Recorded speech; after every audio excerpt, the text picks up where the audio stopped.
Hey everybody, it's Matt Milia here, and I want to welcome you to Business Insights. And this is episode, I believe, 41. So we are flying along, and I'm really excited today because if you want to learn how to grow your business, grow your brand, and do it through search engine optimization and other ways of doing it, you're going to want to stay tuned until the very end. But first, here's our intro. Welcome to Business Insights with Matt Milia. I'm your host, Matt Milia, and in this podcast, we'll talk about the real, raw, uncut business success secrets you won't find anywhere else. Follow my journey from entry level to CEO. We discuss real actionable items you can plug into your business right away. To subscribe to our weekly top tips, you can go to www.mattpodcast.com and join our community of elite high-level performers. And if you're interested in our inside sales company, you can go to www.appointmentstoday.com to jump on a free strategy call. And now, stay tuned for our podcast. All right, everybody. So I have a very special guest on this week, all the way from Ireland, which is awesome. I've got Mr. Ronan Walsh. So Ronan, how's it going? Good. Thanks for having me, Matt. So from Ireland, and I suppose it's just coming to the end of my day over here. So it's nice. I'm in a nice relaxed mode and willing to give away all my secrets. I love it. Perfect. Well, guys, for everyone that's on, so Ronan is a specialist in digital marketing, but he focuses a lot on SEO and really helping you grow your brand. And Ronan, if you wouldn't mind kind of sharing with everybody a little bit here, what is SEO, and how did you get into it? Yeah, so SEO is it stands for search engine optimization, and what it is just the practice of trying to get your website as high as possible on search engines, so that when people are searching for specific questions, they're typing specific questions into Google, you're appearing at the top, and if you happen to have the solution, well, then you're probably going to have there's going to be some business done. So it's quite a coveted spot that a lot of people try to get to, and there's a number of different ways that I'm going to talk about today that you can do that. Some are by Google's guidelines, some are possibly against it, and we'll go through all the different options that people can kind of go to and rank. So that's really what it is. It's just getting up to the top of Google, and you're basically using the different factors that will kind of give Google a good signal as to why your site should be there, and eventually you'll get there. So it's definitely a time and kind of consistent thing. So yeah. Okay, I love it. Well, so what got you into that? I mean, what was it that made you decide to go that route? Yeah, so it's the second time today I've been asked that. So it's interesting because it's obviously something a lot of people, I suppose, like a lot of people that aren't in business probably have never heard of it. People who are in business have heard of it, but are skeptical of it. And for me, I've been in this industry for over 10 years. How I originally got into it was I started off my own business. I had no intention of getting into digital marketing. It was actually a store here in my local town. And we built a website, and we wanted to expand outside, but we didn't want to buy another premises. So I was like, well, we'll try this whole online malarkey thing. We'll set up an e-commerce store. And we'll see where we go from there. So I set up the website, and that was fantastic, but I had no traffic coming to it, which is what everybody's problem tends to be when they're speaking to me. Right. And that's the one thing you like. It's the one thing you want. You can have a Tommy Hilfiger shop on top of Mount Everest. It's still not going to make money because there's no traffic. So True. Yeah, so that's like that was the problem I was faced with, and luckily, I knew a local digital agency who were very kind, and at the time took me underneath their wing, showed me some of their tricks that they had, and about a year later, that company got bought out, and the CEO started passing on leads onto me. So I suppose they kind of seen a spark in me. The CEO of that company kind of take me under his wing, so he kind of became my mentor, and then next thing, it just turned out that I was actually really good at it, and I had friends and family ringing me. Then I had, their business friends ringing me. And next thing, I was freelance before I knew it. And then I was advising agencies on how to run their SEO campaigns. And and here we are today, a self-supporting company, Digital Trawler, employing 3 other people. So yeah. Wow, that's awesome. So you were with another company. That company started to basically taught you a lot of the things that you knew, passed it down. Of course, I'm sure you've probably learned a lot of things along the way. What's the difference with, so as far as SEO goes, something that I've never really focused myself on it, but I know a lot of people have had a ton of success with it. I've actually been looking into ways to educate myself on it as much as possible. If someone's just trying to get started, what are some things that you've learned that you can, kind of share from experience, or maybe some tips to give to someone who's just getting into it? Yeah, so the biggest thing, right, is I think people kind of, it's not something you can go out and learn. Like, you can't read blog posts and learn about it. It's something you just have to try. You get an idea as to what to try from the blog post, but you should be always thinking, what can I test next? And you need to be reading in the right spots, because like everybody's an SEO expert out there. There, like every blog you're on is giving you advice. And like, I've even seen some of the big ones come out with advice that, I definitely wouldn't be going with. So it's very hard to know who to listen to and what to follow. And the best thing really is to just test it, or else look at kind of results. So if there's, let's say, a particular person that's getting really good results, like, listen to what they're saying. Like, a lot of the SEO people out there will share their tips. Now, they won't if you ask them, but they'll be shouting about different things that they're doing online. There's a guy called Craig Campbell in Scotland, gets fantastic results. He probably, and I think he openly admits it, that he doesn't follow Google's guidelines to a T, but like, he's got some great tips out there. There's Rand Fish from SparkToro, has all of his data laid out in front of you. He has videos going back for the last 10 years on what's working. So like, you get to know the guys to listen to, and then you kind of should be watching what they're doing, paying attention, and then trying that out on your own site is kind of that. And that's how I learned. I was listening to the big guys in the field, and just kind of took it from there. And yeah, there are some great resources out there. Like, there is another site called Backlinko, helps you kind of grow, like, shows you the offsite optimization. So I suppose there's 3 kind of segments. So there's on-site SEO, technical SEO, and then there's offsite. So on-site is all about the content on your website, your titles, descriptions, how your keyword placement.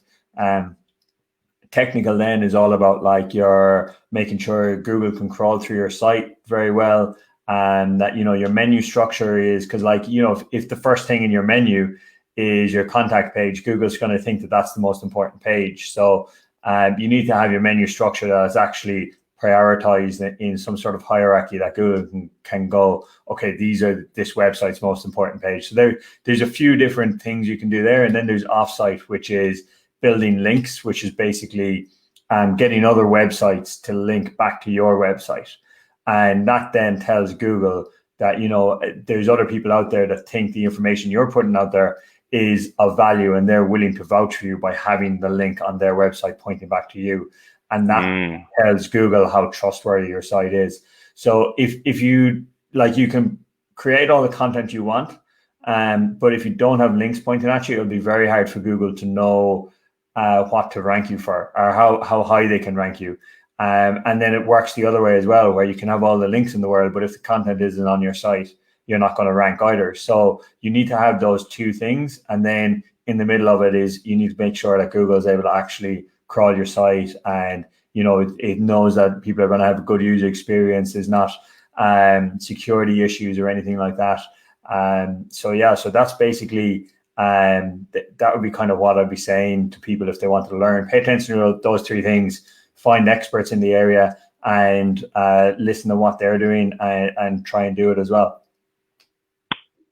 I literally just learned a few things, because I've always thought it was just meta tags and placements of certain things. And I've always, I mean, truth be told, with SEO, I've always had a passion and an interest for it, but I've always been leery and wow, because there's sometimes a really, really big investment, and then there's really no way. It's not like where, like, for example, like I run Facebook ads. That was how I learned. I spent tens of thousands of dollars trying to figure it out, and then finally figured out, really figured out what's working. But you're constantly having to evolve, read up, learn new things. It's funny because people think that you just start something and then you're a master at it. But it's always evolving. But for those that are a little leery with search engine optimization, because I've heard pricing across the board, so many different things. How long does it usually take as far as like, the time frame for it to work, where you start to see leads, or you start to get traffic or people coming in to want to have conversations with you? Yeah, so like if we're onboarding a client for SEO, and we're always a little bit skeptical, right? Because we do paid advertising as well, and paid advertising is great because if it's going to work with Google ads, if it's going to work within a month, right? With Facebook ads, if it's going to work within 2 to 3 months. With search engine optimization, it takes 5+ months on average, and like we've the data there to show it. We've done surveys with our clients. And we've done surveys with other agencies as well, just to kind of get an idea. And we show that survey to people when they're thinking about doing SEO, because we're going, like you're going to be committing to this for at least 5 months before you start to see a return. That doesn't mean that you're going to hit break even. That means that you're going to start seeing the graphs moving in your favor. You can do it on, let's say, a black hat. So there's white hat, gray hat, and black hat. So white hat is basically you're following Google's guidelines to a T, which means that you're not going out, you're not building links or anything like that. And then there's gray hat, right? And gray hat is kind of, because Google basically says you're not allowed to go out and try and get a link, but gray hat would be like maybe a PR campaign. So you're going out to promote your business, but if you get links, fantastic, and it's going to boost your SEO. It mightn't be the main criteria of your PR campaign to get links, but that it's gonna have an impact on your SEO. And then black hat is actually going out and trying to manipulate the search engine to try and gain ranking. So you might build your own external websites, link back to you. You might be trying to con people into giving you a link or something like that. And if you're caught doing black hat, you'll be completely taken off Google overnight. Like, there won't be much of a chance of your site coming back. It's quite hard to recover from them. If you have been practicing, quite aggressive black hat techniques, your site will be gone. If you're gray hat, you might get a bit of a slap on the wrist, and they might tell you to clean up a few links. So they might say go back through all of those PR campaigns and remove certain links. And then if you're white hat, you're doing everything properly. You can sleep soundly at night. Is really, if you're doing black hat, or if I was doing black hat, I'd struggle to sleep at night, particularly for my clients. Like I've tested it just to see out of curiosity, on kind of, 1 or 2 personal blogs, and yeah, it definitely works, but it wouldn't be something I'd be recommending people to do, because the fact, like, those blogs that I've tested on, they're not making me any money, but even in the back of my head, I've put in a lot of work into them. And I'd be afraid that, Google would just come along and take all that work from me, even though they're just a hobby. Right. It's still there. There's an uneasiness behind me, kind of thinking, like if they were white hat, that would be great. But yeah, but I had to, for my own curiosity, I had to see if this worked. If the black hat world is something maybe we wanted to get into, and I think after trying it, it's something I don't want to get into, but I can say that it works, so yeah. Sure. So if someone were to go black hat, let's just say that was like, okay, I want to look at this approach. Is it possible, like, that their site could get shut down? Is that one of the main, because if it's not showing up on Google or the main search engines, that's probably one of the biggest risks that anybody would take in their business. Yeah, that's exactly it. So yeah, so there is a site, if you are trying to manipulate links, you do run a risk of being removed from, like, your site won't get shut down, but you'll be removed from Google, would be the best way of describing it. So your site will still be there, but like there's no point in having a site if it's not on Google, really. Right, right. Well, and then at that point, it's almost like it really isn't worth it because I mean, you're taking a massive, massive risk. So you probably are reducing that cash conversion cycle where if they go that route, they're gonna potentially make money faster, but they can also shut themselves down and give themselves huge liabilities much, much Yeah, that's faster. like, yeah, like you could be shut, and it's an overnight thing. It's not like it's you get a letter and a warning. It's you're taken off. You get an email in saying you've been removed from the search engine. And if you have 5, 6 employees, it's a big thing to go in and tell them that that we're no longer needed because we were actually gaming the system and we were caught. So yeah, Right. I really wouldn't recommend that. Um, It makes total sense. I mean, as far as so kind of taking a step back from SEO and looking at just digital marketing in general, I've noticed as just from running ads on Facebook is funny because we were running ads we started really early in March, and in the States, that was when the pandemic and virus and everything started hitting. So I noticed I'm getting leads for pennies on the dollar. And of course, now it's adjusted. There's been self-correcting. My question for you is if you had to do it all over again, you were to focus on one area where you would run paid ads, would it be Google, Facebook, LinkedIn? I mean, what would be your focus?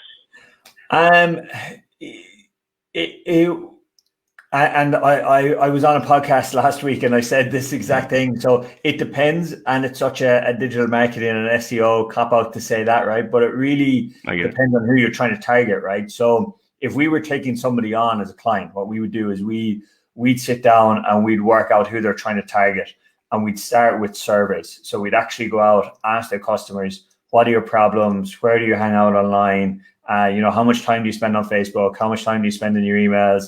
How often do you Google about X, Y, and Z? And we want to learn everything we can about them. And sometimes, it might be maybe a sample of 20 people, or sometimes it might be, 150, 200 people that we're surveying of past customers. And from that, then we'll decide where exactly that person should be spending their time. So if you're like, as a rule of thumb, if your clients are going out and they are actually searching for your product on Google, well then, it makes perfect sense that you should be on Google Ads. But if they aren't inclined to actually search for a solution to their problem, you have to kind of push it in front of their face. So like Facebook is fantastic for that. LinkedIn's great for B2B. Like we've had great success on Reddit before in the past as well. And the cost per click is very cheap there, very simple platform to use. So it's worth looking at Reddit as well. You just have to have your marketing message on point, because if you go onto a Reddit forum with an ad, you could get slated in the comments for being a sellout. Right. Yeah, and depending on who your market is. So and that those surveys at the start really give us huge insight into who your customers are, what their pain points are, how your product, your product market fit, and that gives you fantastic ad copy. So if you can actually go out and ask your customers, leave your customers write the ads. Don't try and guess what they want to say. Actually go out and ask them, what's your problem that you're having, and work out how your product fixes that, and put that into the ad copy, as much of the exact same words they can use. Like we do thematic analysis as well, where we would do quite in-depth interviews, and we go through the script and we'd see how often they're using particular keywords, and start adding those into the text as well. So, and we like, you're talking about marginal increases in the click-through rate and things like that, but those extra increases in the click-through rate have a massive impact on the cost per click. And it could be the difference between a lead costing €10 and a lead costing €5, and that can make or break a campaign. So that would be my tip there. Yeah.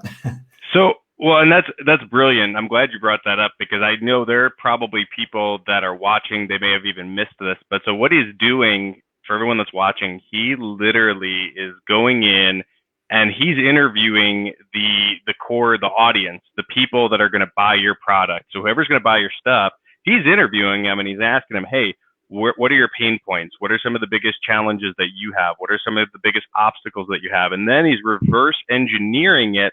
He's also finding out where they're hanging out, which is important, because if you don't know where your audience is hanging out, it's really difficult to sell to them, because you could have the world's greatest product, but if no one's there, it's very tough to market to them. So that in itself is a massive takeaway for everyone that is either marketing for themselves, or you are a marketer, or you're working on bringing people in. Whatever the case may be, find out where your folks are hanging out. For me, I will tell you, I mean, we have an inside sales company, so I found that a lot of our clients and potential clients hang out on Facebook.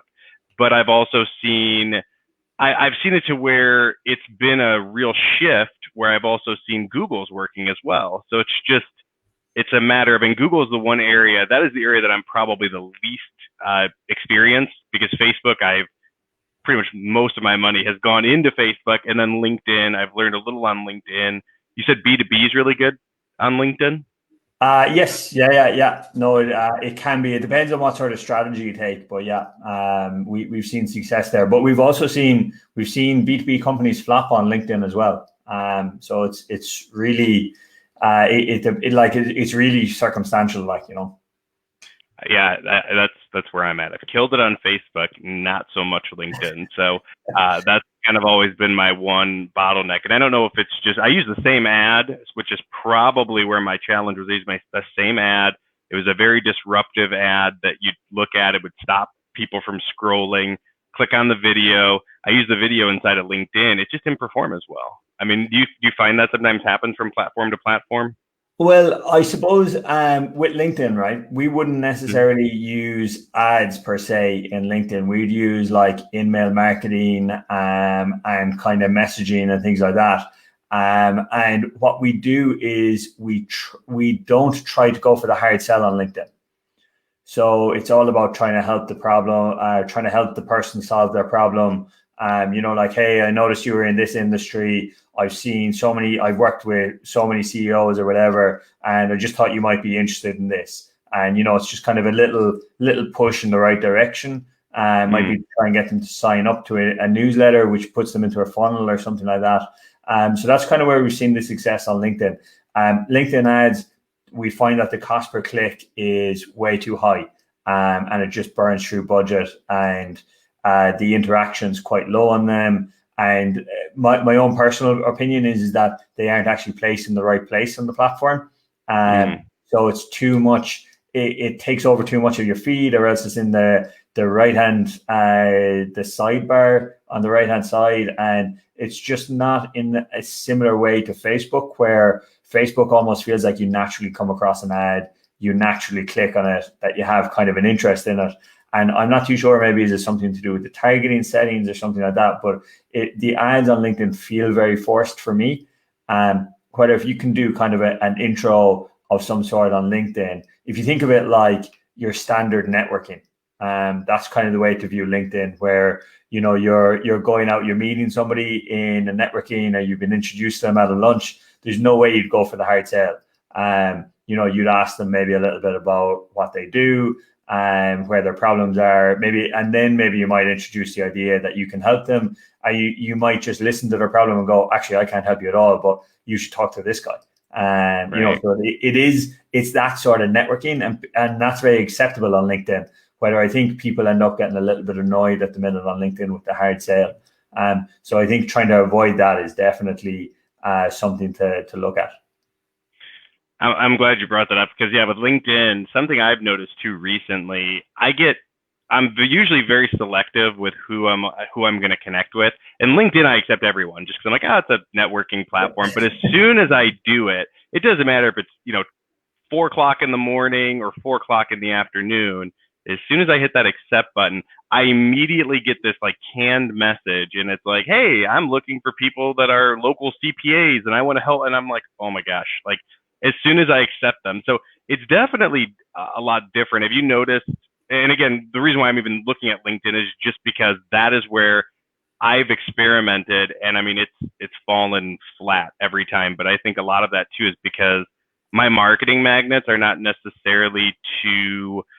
It's not necessarily to attract the the person to find that solution and maybe to give them like a free magnet. It's more of a, hey, let's have a quick strategy call. And Yeah. sometimes I find like that works really well on Facebook. I've noticed it does not. It just does not seem to work on LinkedIn. Okay. Uh, Yeah. yeah. Yeah. So So yeah, you unfortunately might be one of those businesses where it's just not working for you on LinkedIn. And quite often we'd find maybe, like if it was to work, it actually doesn't make sense because you might be spending $50 on LinkedIn a day and you could be investing that into Facebook and like increasing your budget and getting way more return. So sometimes it just doesn't make sense and to give up on a platform. And it's really hard to know in marketing as well when to give up on something. I was writing some social media posts the other day, and I was doing the maths just on like how many chances you have to get your marketing right in a year, and it's five or six times is all you have. So it takes like 3 weeks to think of a campaign. It takes you 3 weeks to put together a campaign between images, ads, all of that, getting it right, and then you have another 3 weeks before you kind of get enough data back to discover whether it's right or wrong. That's 9 weeks. So it takes you 9 weeks for, somebody like you or me, let's say, where we're going in and we're doing it for our own business. Like if you're in a marketing department, you could be talking, 3 months in order to get a campaign up and running. So like big companies only have 4 times a year where they can actually re-envisage their marketing and say this isn't working, we need to try something else, and then come up with it. So you're very limited on the number of shots that you have in a year. And you have to get it, like there's a lot of businesses out there that have to get it right, but they can't see that there's actually a number of tries before the business goes bust. So that's really vital to get. Yeah. And I think a lot of people too expect that as soon as you start marketing, it's going to work instantly. And I mean, I've even told our clients, I'm like, hey, don't even look at your, Facebook ads for the next 7 to 14 days. We'll get a good idea. After about 7 days, we'll be able to say, okay, we could tweak this and see if this works a little bit better.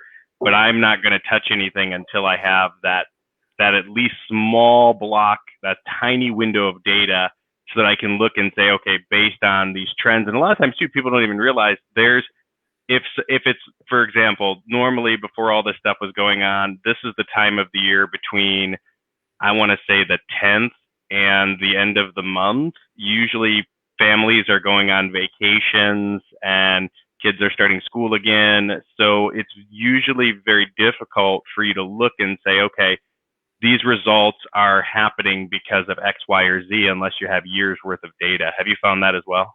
Yes. And actually we're pretty picky with the clients we take on, because I'm sure you'll find it yourself, like you can take on a client who, if they're strapped for cash, there's too much stress, right? So they come in, they break your back going, why isn't the campaign working? It's been live an hour.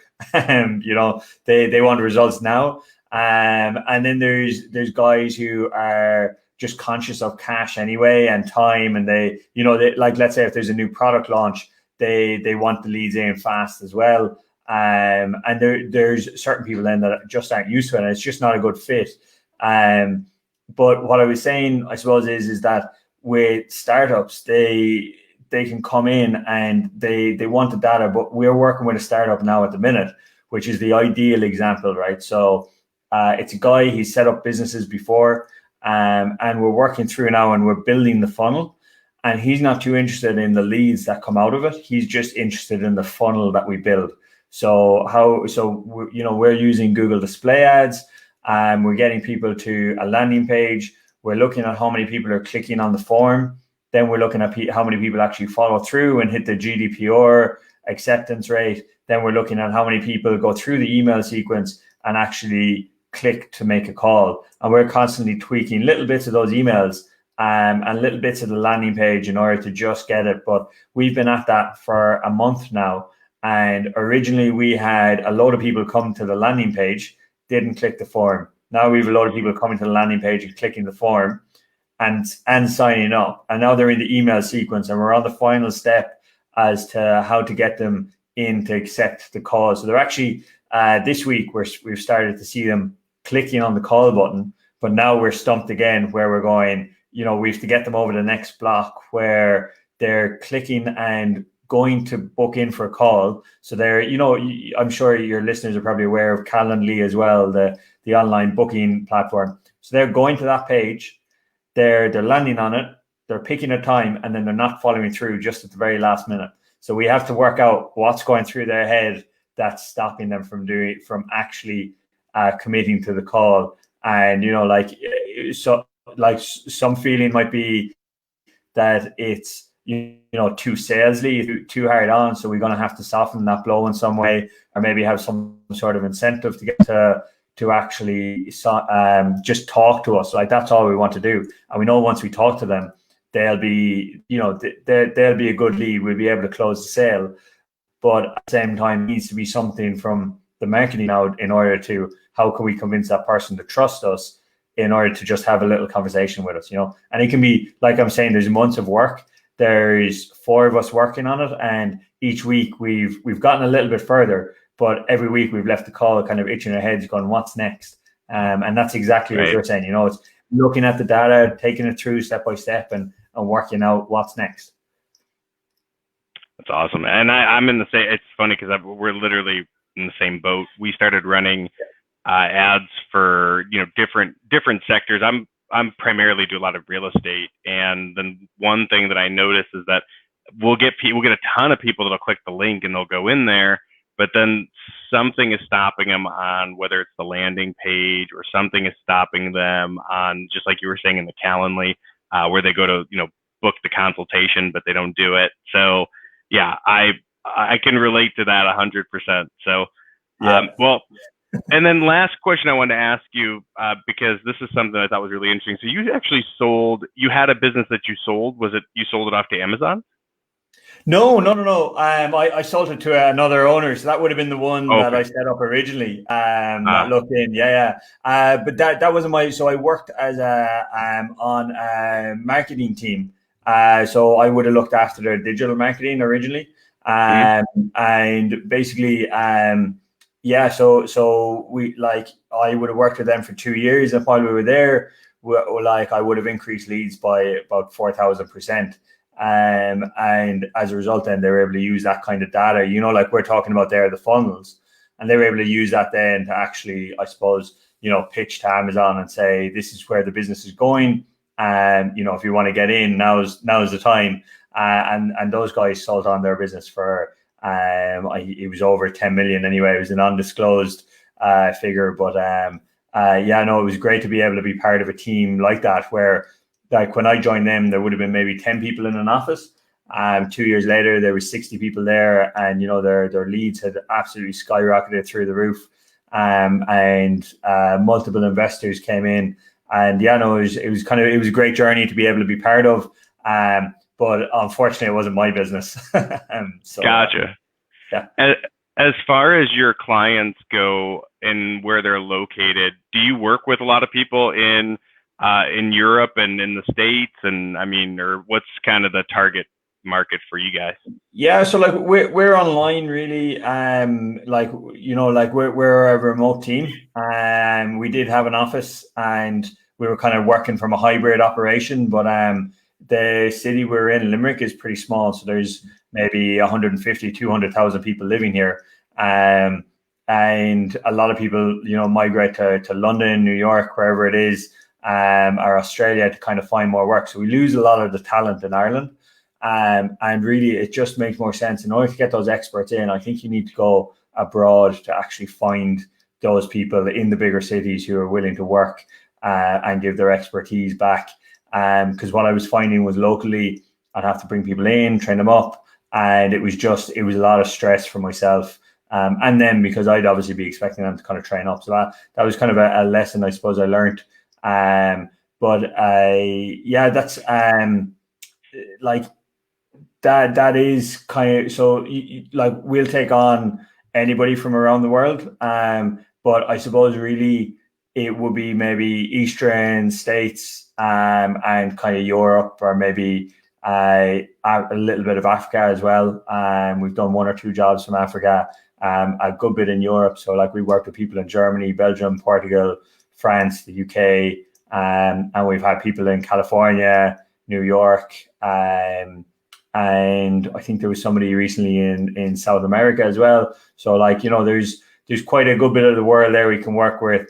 Australia can be a little bit difficult because it's the time zones are a little bit awkward, but if it's the right client and it's a good fit, I've no problem staying up late into the evening and helping out. And like we've staff there as well that'll help out at that time as well. It's not like, I think it's particularly with the new kind of lockdown phase. People are working from home. They've no problem taking 3 hours off in the morning and doing an extra few hours in the evening, or switching it around and things like that, to help clients out. So it can be from anywhere in the world. We're more than happy to help. Love it. Well, so for everyone that's on, it's digitaltrawler.com. And of course, if you took some great things away from here, some great notes just to kind of sum things up. The biggest thing, number one, find an expert, especially when it comes to SEO. I'm a very much so self-taught person, but unless you're willing to get in the trenches and do it and learn it and really try to figure it out inside and out, you're going to have to spend probably hundreds of hours to really become masterful at it. And even then, you're still going to have areas that you need assistance in. Ronan, do you guys do, last thing I want to ask, and I know, but I'm very interested in this because this actually even revolves around areas of growth that we're looking at. For the SEO side, do you ever offer like training courses, or do you have like for those do-it-yourselfers, or is that something you guys don't really mess with? No, we do, right? But we don't have specific courses that you can just go in and hop on. So for us, like I was saying, it depends on every situation. So what we have is like a mentoring kind of program where we come in maybe twice a month. We have a call with you and we'll sit down and actually help you through. Like, we'll hold your hand and say, this is what you need to do next. And if you're struggling with it, there's a team of guys behind me that will support you, and they'll be able to show you the documentation as to where to do it. But also, if you're very stuck, they'll help you. So I suppose we're kind of like hosting support in that sort of way, where you might get a support thing back. But the key really is that you have those maybe 2-week check-ins that, we're saying, here's the next step you need to do, or, your titles aren't optimized, or your content's really weak. You need to improve that, or you need to go out and get backlinks. Here's how to do it. Or here's where we'd start. And, we'll give you a nudge in the right direction. So like, let's say there's a competitor link audit where it might be quite hard for somebody to go out and scan their competition's websites. So we might do that, put it into an Excel file, and we'll give you the contact details, and we'll say, right, you have to go out now and contact all of those people. So like, there's a good bit of, as you said, time involved in SEO, and you wouldn't do it on the scale that we're able to do it in order to notice kind of you moving the needle. Like, let's say you might get a link, right? It might take 4 or 5 months for Google to pick up on that link. So you're not going to see any ranking change for 4 or 5 months. So you're there thinking that link did nothing for me, but actually you'll be able to, like, we've quite often added a link onto a page, and then 4 or 5 months later, we go back to the analytics and we can see it increasing, but nothing else happened to the page. So it's that kind of mentorship, by knowing that kind of confidence and kind of saying, get that link, and then we can walk away from that page and we'll come back to it in 4 or 5 months, and you'll just see traffic rolling in. Gotcha. That's awesome. Well, so that's like a lower level program, basically. If it's a kind of kind of like 2 check-ins a month, just to make sure you're on the right path. And like if you need to help maybe finding admin people on Upwork or something like that, we'd be able to help you as well. So it's kind of like a marketing mentor, really, is kind of what it is. That's awesome. All right. Yeah. Well, guys, for everyone that's watching, Ronan, thank you so much for coming on. Guys, digitaltrawler.com. I mean, if you've watched any of this, you picked some things up. So, and I mean, I know I literally did, just from some of the different forms of SEO and things that I've even been looking at. So, just from this call, I picked up more than the studying I've done. So, Ronan, thank you so much. Was there anything you wanted to add before signing off? No, like I suppose just to your audience, I'm more than happy to chat. Like I obviously love this day in day out. More than happy to come on and like it's just coming up to 9 o'clock here at night. I just can't stop talking about this. So if you want to find me on LinkedIn, send me a message or email me at ronan@digitaltrawler.ie and just ask me any question. I'm more than happy to help anybody who comes along. So. Yeah, feel free to reach out. Awesome. Well, thank you everybody for tuning in. Have an amazing week, and we'll see you guys same time, same channel next week. Thanks, Ronan. See you, everybody. Cheers, man.